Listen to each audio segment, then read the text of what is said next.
The scary truth about Ronald Araújo nobody wants to admit. He's either not fit, he's got some mental health issues, apparently.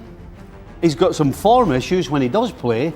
But other than that, great signing. Barcelona fans didn't just accept Ronald Araújo leaving, they celebrated it. Barcelona fans are going, yeah, he's gone. And that might be the most revealing part of this entire transfer, because this is the same defender Bayern Munich once valued at around 80 million euros. The same physical monster, who could spend 90 minutes making Vinicius Jr. look completely ordinary. Even Vinny Jr. has said that Araujo is the best defender he's ever had to play against. So how does a player go from being one of Europe's most wanted centre-backs to becoming someone his own supporters are relieved to see disappear? The answer is uncomfortable, because there are two Ronald Araújos. One is fast, powerful, aggressive, and almost impossible to beat in a duel. He is faster than fast, and he can win those foot races in behind. The other makes the kind of mistakes that can destroy an entire season in one moment.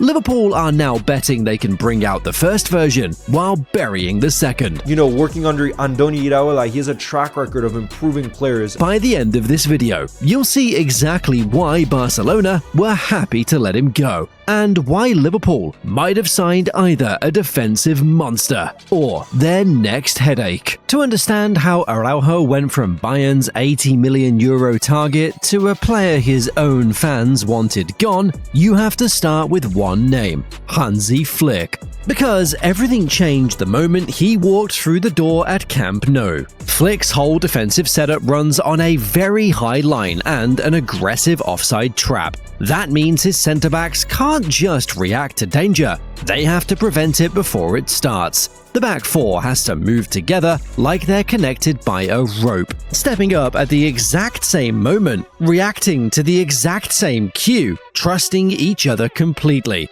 Miss that timing by even a step and the whole trap collapses. And that's the problem, because Araujo's instincts run in the opposite direction. His whole career was built on recovery speed. Drop off, let the attacker run, then use his pace to catch up and clean things up after the fact. That approach worked fine under Xavi. Under Flick, it broke the system completely. In terms of IQ, in terms of awareness, in terms of positioning, in terms of understanding the high line, which is something that Barcelona, which is something that Hansi Flick basically had to make him do. This is not something that he's great at. Every time Araujo dropped deeper than his teammates, he either played the attacker onside by accident or left a gap that better teams picked apart with one simple pass. The numbers on the ball made things worse. His progressive passing sat well behind teammates like Pau Cubarsí and Eric Garcia, guys who could actually break lines and move the ball forward under pressure. Opponents noticed fast. Teams started deliberately funneling the ball toward Araujo when they pressed, because they knew exactly what would happen. He'd hesitate or pass it backward, or just hoof it long and hand possession right back. Luis Enrique openly talked about using this exact plan against Barcelona in 2024, targeting Araujo specifically because he knew the Uruguayan couldn't handle the ball comfortably once the pressure came on. When you expect him to use his mind, when you expect him to use his feet, when you expect him to now use stuff that he should be able to use, that's the mistake. Then the mistakes started piling up in the games that mattered most. Against PSG in that same 2024 Champions League quarter-final, Barcelona was still ahead in the tie, when Araujo dragged down Bradley Barcola outside the box and got sent off. 10 men for over an hour. PSG came back and Barcelona were out. A few months earlier, it was the Spanish Super Cup final against Real Madrid, where Vinicius tore him apart, won a penalty off him, and Araujo picked up a second yellow card for another rash challenge late in the game. Then came Inter Milan in 2025, where he came on as a substitute in the semi-final, and was directly involved in the late equalizer that eventually knocked Barcelona out. That's a pattern, not bad luck. He's just a very, very much error-prone player. Over the past 2 to 3 years, he's become that kind of player that you look at and you say to yourself, he's a liability. After the PSG game, Gundogan didn't hold back. He said, if you're not prepared to admit your mistakes, you can't succeed. That line stuck around Barcelona for a long time, mostly because Araujo refused to even talk about what happened that night.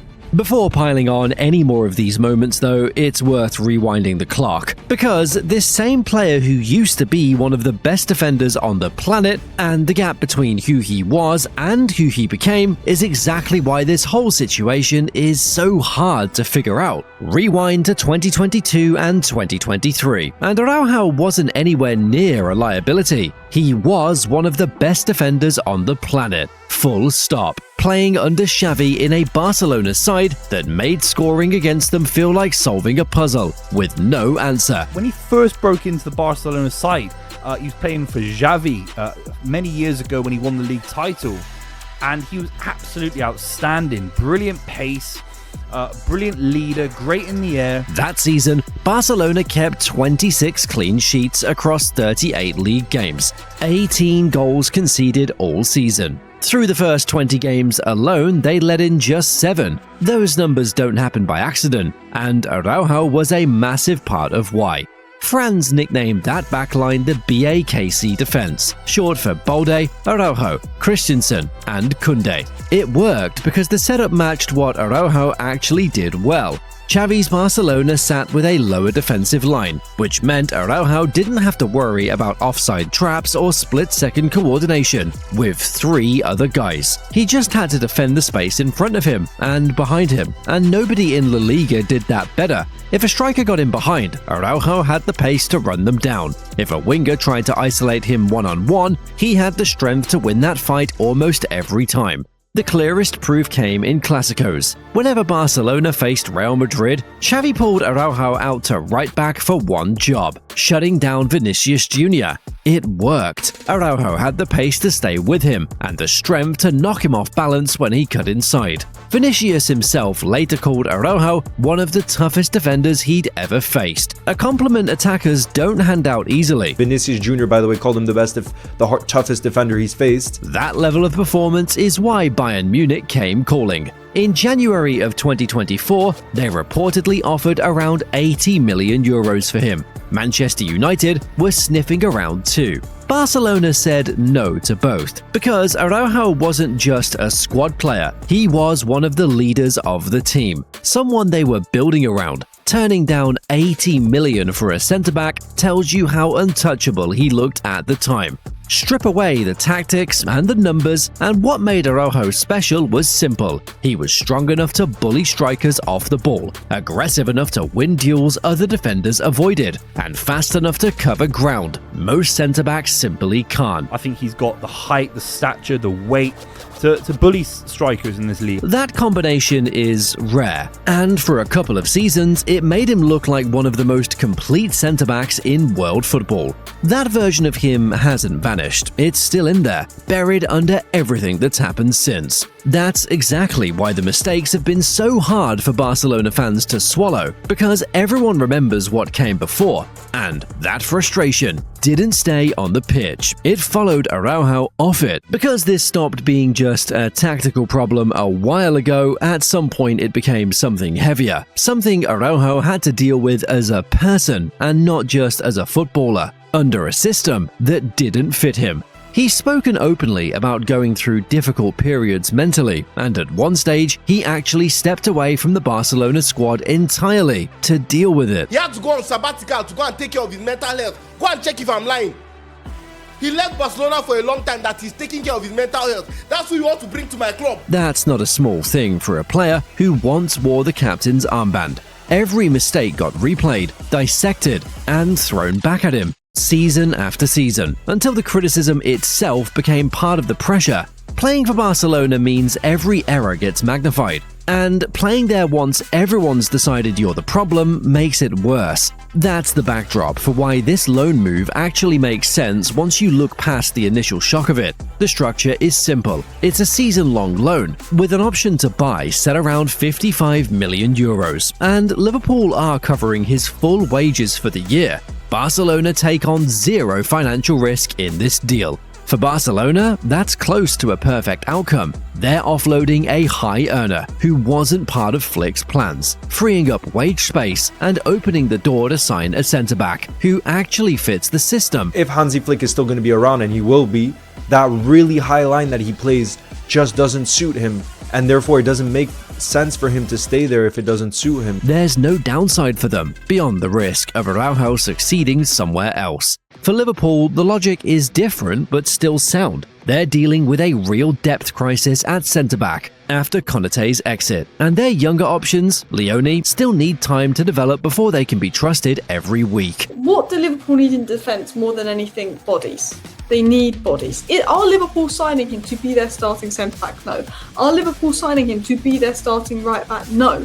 Liverpool are signing him because he can play right-back, because he can play centre-back. Araujo gives them size, physicality, and experience right now, without the long-term financial commitment of a permanent transfer gone wrong. Looking at it and going, this guy has made 300 senior appearances, over 200 appearances for Barcelona, was really good 2 years ago before his injuries. There's also a theory floating around about why the Premier League specifically could suit him better than the Liga ever did. English football is faster, more transitional, and more physical. It rewards exactly the kind of recovery speed and aggression that made Araujo dangerous under Xavi. And if Liverpool use him as a more traditional stopper next to Virgil van Dijk, rather than asking him to constantly coordinate a high line and break lines with his passing, he might never be exposed the same way he was under Flick. I think those two are going to be symbiotic and really work together very, very well in that kind of that two center-back pairing. Whether that actually happens is the real question nobody can answer yet. Araujo is capable of looking like one of the best defenders in Europe on his best day, and a walking mistake waiting to happen on his worst. Liverpool don't know which version they're getting. Barcelona clearly stopped waiting to find out. So, which Araujo shows up at Anfield? Barcelona already answered that question themselves. They watched him for 4 years and still chose to eat his wages just to get him out the door. Liverpool are betting the other version is still in there, the one who bullied Vinicius for 90 minutes and made Bayern Munich write an €80 million offer. Both versions are real, and that's exactly what makes this loan impossible to call. Van Dijk can organise the back line, and Iraola can build a system around his strengths. But nobody can guarantee which Araujo turns up on a wet Tuesday night against a quick front three. Barcelona already got their answer. Liverpool are about to find out theirs, with a €55 million buy clause sitting there, waiting to see if it ever gets triggered.